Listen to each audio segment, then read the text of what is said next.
Pa ti si već veliki dečko. Koliko godina imam, pogodite, 4, oblutak me zovu. Toliko novoga svakog dana učim ja, s vama podijeliti to želim. Svijet se sve veći mijenja svaki dan, s mamom i tatom kad odlazim van. Meni odrastanje ponekad teško je, veselo ipak je više. Oblutak me zovu, oblutak. To sam ja. Hajde, djeco, vrijeme je za priču. Kad je Oblutak bio tek maleni 3-godišnji dječak, prvi je put išao na more. Današnja se priča zove Oblutak na plaži. Oblutkova obitelj bila je na odmoru.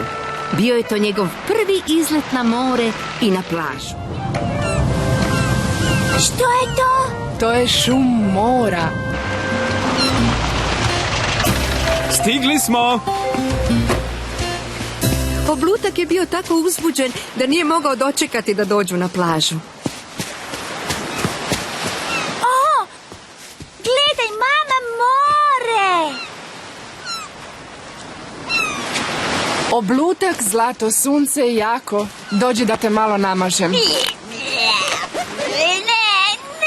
škaklja! Papa!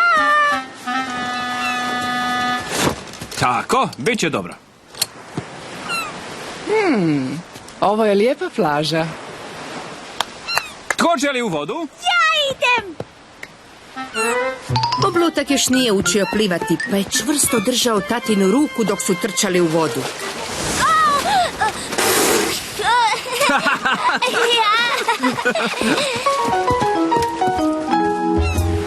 Oblutak je volio sve vrste piknika, ali piknik na plaži bio mu je najdraži.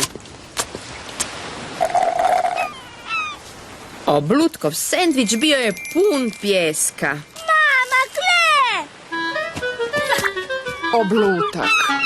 Ej, to je moj sendvič!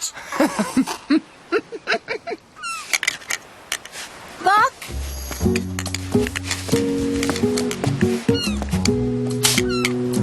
Oblutak je slijedio neobičnog račića koji živi u školjci, sve do pličaka punog morskih bića. Bile su tu morske zvijezde, morski konjići i morski ježevi.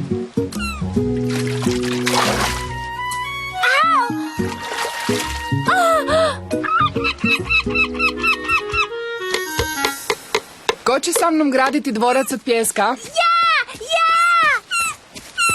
Odlazi! Gledaj, ružice, ovako i ovako. Au! Mama, tata, gledajte!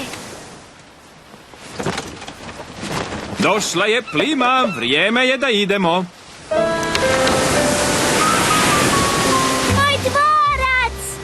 Pa morat ćemo doći sutra i sagraditi novi dvorac. A vratit ćemo se i sutra, i sutra, i sutra, i opet sutra!